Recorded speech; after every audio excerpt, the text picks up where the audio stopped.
Parental fatigue, burnout. If you're feeling this, we get it. But there's one thing we use when we're feeling depleted. It's called Rehydrate. Delicious electrolytes that increase blood flow to your brain, organs, and nervous system, boosting your energy without anything nasty. Magic.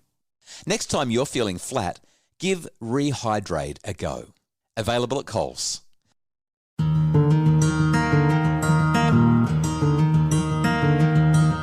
Hello and welcome. This is episode 14 of the Happy Families podcast. My name is Dr. Justin Coulson, and this is the podcast that's dedicated to making your family happier.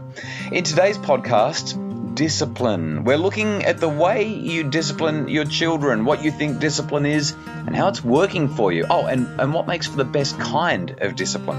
Plus a brand new segment today called 60-Second Psychology. Today we're going to take a look at a study in 60-Second Psychology that looks at the impact of parenting style on teenagers' decisions around 4 different areas: pro-social behavior, acting nicely, friendship choices, alcohol and other drug use, and academic efforts. And the results may surprise you.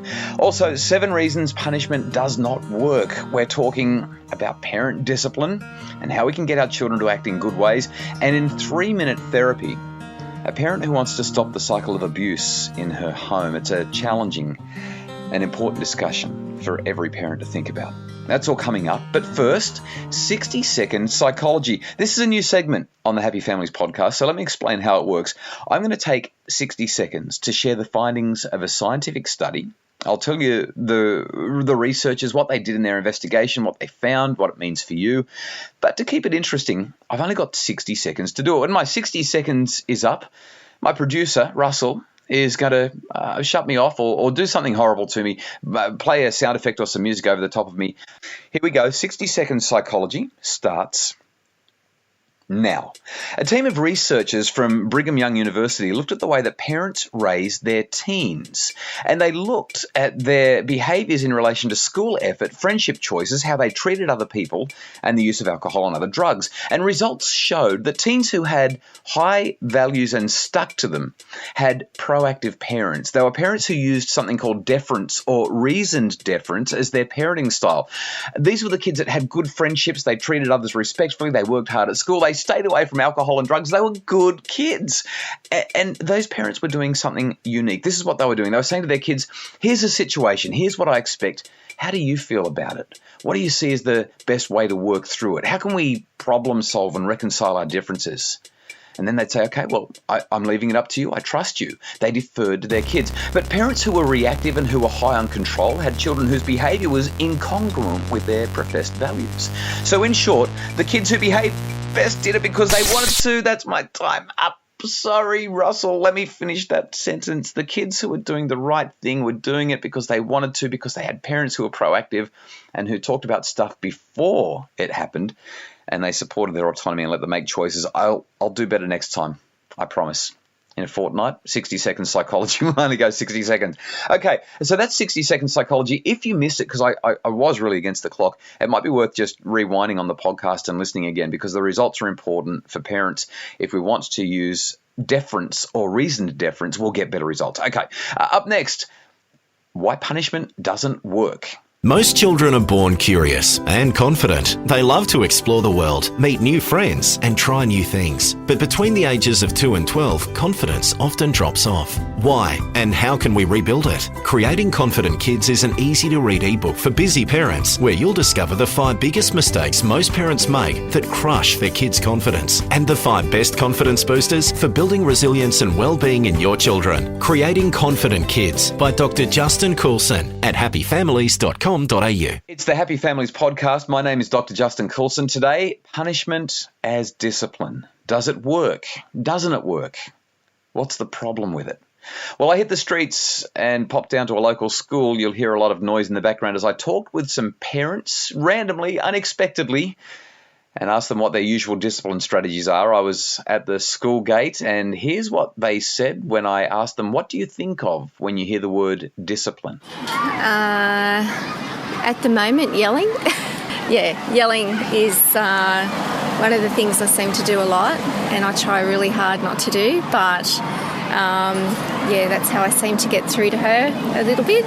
Explanation. We need to explain, bearing in mind their ages, I need to explain to them what they've done wrong. So I need to talk to them when I'm disciplining. What about you? Time out. They've got to go to their rooms. That's the first thing that comes to mind. Discipline is time out. Oh, well, don't do it, of course, but time out, yeah, go to your room, think about what you've done, basically. Discipline, giving your children boundaries and having consequences if they don't stay within them. So it seems that in my very small sample, I got pretty much the same responses that I normally get from parents in my workshops all over Australia. Discipline is just another word for consequences or punishments. So then I asked this question: what kinds of discipline strategies do you think that most parents rely on? And the results probably won't surprise you. Probably grounding. A lot of yelling.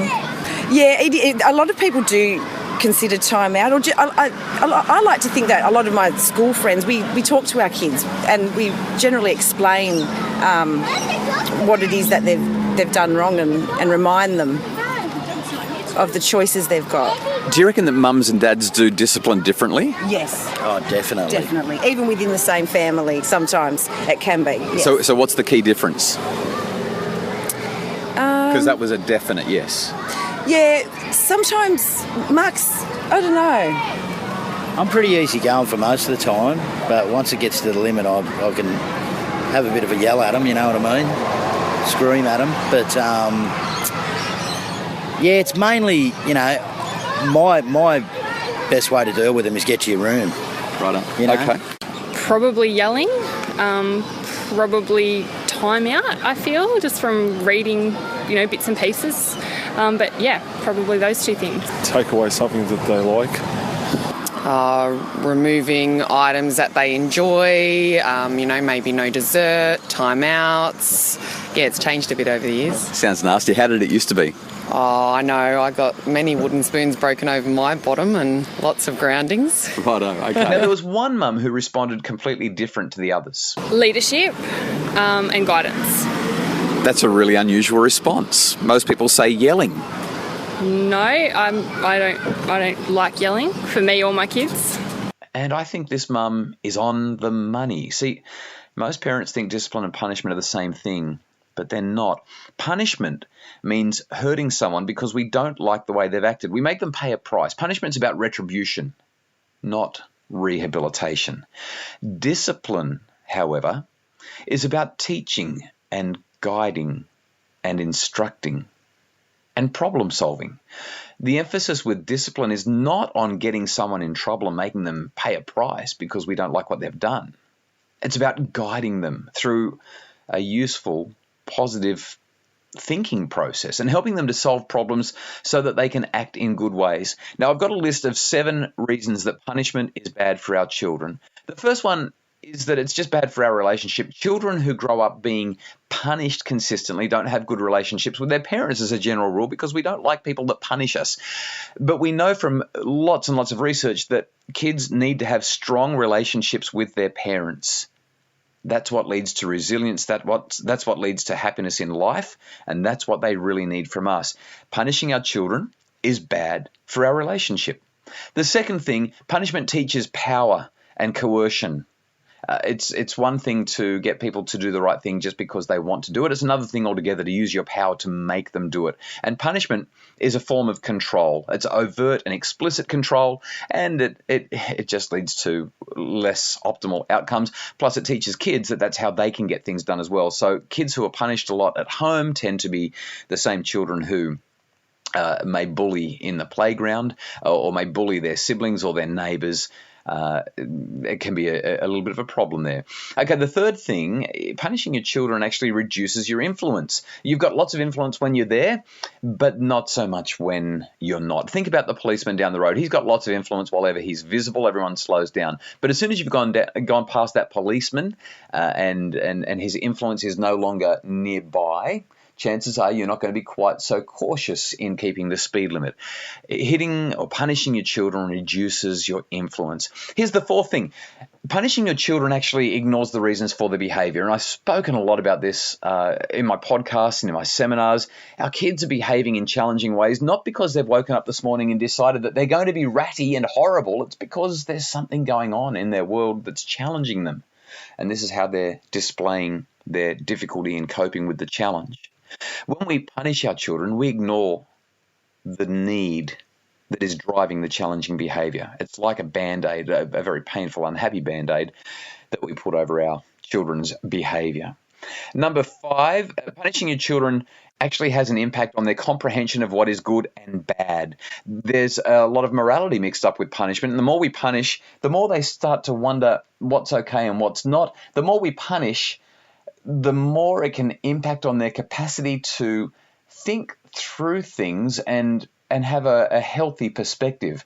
It can actually affect the way they perceive what is good and bad, because we're the parents and we're apparently doing something good by doing something bad to them. It sends a very big mixed message. Punishment's only a quick fix is the 6th reason that it's a problem. It doesn't really last. We want our kids to regulate their behavior for the right reasons, not because we're standing above them with a big stick, metaphorically speaking, of course. It's a quick fix. We get a short-term outcome, and that is all. And the last thing is punishment makes kids sneakier. It pushes unwanted behavior underground. When we say to our children, "Don't you ever let me catch you doing that again," they say to us, "Don't worry, Dad, you'll never catch me doing that again. I'll be much sneakier next time." Now, this summary of 7 reasons that punishment doesn't work is based on decades of scientific evidence, which pretty much collectively says that punishing our children and controlling them when they behave in challenging ways does not lead to optimal outcomes, except for the very brief quick fix that we might sometimes get. I did allude to that earlier. But of course, it doesn't really ever lead to anything easy, because we've got to deal with all of the dramas. The kids whine and moan when we start to come in with these punishments as discipline. It just doesn't work. Oh, by the way, you know when I said it was a quick fix, I should point you to George Holden's experiment in 2014. He studied corporal punishment, hitting in the home. He found that in 74% of cases, children who were hit by their parents as punishment were back at their challenging behavior in less than 10 minutes. So it was a pretty short-term outcome. I chatted with parents and asked them how effective or long-lasting those discipline strategies were. Not real good at times. They seem to do it a lot and they don't stop. That's right, no. Timeout works sometimes. The yelling doesn't get us anywhere. No, yelling's just more of a release for yourself, you know what I mean? You've had enough, stop, that's it. I'm not sure. It's not something we've necessarily explored. Perhaps timeout might be effective because it might give a child time to process what, if explained to why the timeout is happening, perhaps it gives them a chance to think about what they've been put in timeout for. But to be honest, I'm not really sure. At first they get upset, but then they understand, and that's what I've said about discipline and having that understanding of what's right or wrong. Well, I know timeout works for my children, and certainly the idea of no Netflix for a week is a good motivation to stay within the boundaries. Perhaps most important, I asked how things felt when those discipline strategies were used. It's unpleasant at first because you see your child upset, but you obviously know it's for a good cause and you're going to learn from it. It gets very stressful. I know from my experience that's what's going on at the minute. It's just not working. So trying to think of a lot of other things, how to deal with certain things that are going on. Frustrating, but that's parenting, isn't it? You've got to give them those boundaries. So what should we do instead? Here are 5 ideas to help make your family happier and improve your child's behaviour. First of all, we've got to be in each other's worlds more. And now I know that you actually, when they're challenging you, don't want to be anywhere near them and you want to send them away from you. But what they need is they need to be close. At the times where they need our love the most, they ask for it in the most uncivil ways. They need us to be close to them. We need to read books with them or invite them into the kitchen to help with the cooking, or just go and play some games on the ground or in the backyard with them. Do something, listen to them, ask them questions, get involved in each other's worlds. That's what stops problem behaviour. Secondly, understand things from your child's perspective. See, we often say to our children, would you cut that out? You're being a pain. What do you think? The universe revolves around you? And what we're really saying is, you're being quite difficult. What do you think? The universe revolves around me. Don't be silly. It revolves around me. Why is our child acting up? Are they jealous of a new sibling? Are they feeling lonely? Are they hungry or tired or angry or stressed or sick? Just sit and be patient and listen. Eventually they'll tell you if you listen and observe. The third thing you do when your children are challenging you is you do everything you can to not punish them. You teach them. When a child can't read, we don't get them in trouble for it. We just teach them how to read. When a child can't swim, we don't get them in trouble for not being able to swim. We teach them how to swim. And when a child can't tie his shoelaces, we don't get angry at him and say, for goodness sakes, you're going to your room until you can tie your shoelaces. We sit down on the floor and we teach him. And when a child can't behave in ways that we approve of, we tend not to teach. Instead, we punish. But what we need to do is teach with love. Discipline means teaching and guiding and instructing. I mentioned that before. We don't do that by hitting and punishing. We do it by talking and problem solving. Here's the fourth thing we can do. We can actually do the problem solving. And the way we do this is pretty simple. The best way to discipline effectively is to wait until children have calmed down, and we've calmed down, and then invite them to problem solve around the issue. Just ask them, because of this problem, what do you think we should do? Get our kids ideas on how they can stop being so angry or hurting their siblings or lying or stealing or whatever it is that they're doing. Get them to tell you. And the last thing that I want to mention is remember that they're just kids. Once sort of children get to 4 or 5, they can start to understand a bit more about the world around them. But while they're little, they really, really struggle with that. They can be capable of being incredibly awesome, but sometimes we become really intolerant of their mistakes and their challenging behaviors. And in becoming intolerant, we often say to them things like, I'm not asking that much. I just want you to be perfect. I want you to stop doing this because then you'll be perfect. Our children are not perfect, and neither are we. We need to help them to grow up with kindness and compassion and understanding and love. Now, making these changes is probably not going to make your children perfect. That just doesn't happen, but it can and it will improve their behavior, and it can and it will make your family happier. Now, earlier, there was one mum who said that discipline for her was about teaching and guiding and leadership. She was the one mum who had a slightly different definition of discipline to everyone else, and it's more in line with what I'm sharing here and now. When I asked her how that was working, here's what she said. In terms of your explanations and leadership and guidance and that strategy for discipline, how's that working for you? Seems to be working quite well because it gives the kids a chance to question why we do things, and it gives us time to discuss, I suppose, why we do certain things in the way that we do them. So with that in mind, what can you do? That's my question for you right now. What one thing can you do to approach discipline differently and focus on discipline as teaching rather than discipline as punishment? I'd love to hear your answer. Leave your response at happyfamilies.com.au/podcast/14, as in the number 14. Let me know what you think. Up next, 3-minute therapy and a mum who is determined to stop the cycle of abuse in her family. Are you endlessly nagging, shouting, pleading, threatening and demanding that your children behave? Do you live in a dictatorship where the kids are in charge? Time Out is Not Your Only Option is an ebook with discipline strategies and ideas that work. And they work without you carrying a load of parental guilt around all day. No more yelling, threatening, bribing or timeouts. From day one, you'll notice the difference in your children and they'll notice the difference in you. Time Out is Not Your Only Option by Dr. Justin Coulson. Available as an ebook and an audiobook at happyfamilies.com.au. It's the Happy Families podcast. I'm Dr. Justin Coulson. This is the issue for one mum who's been in touch. She says this: Hi, Dr. Justin. I'm a mother of 5.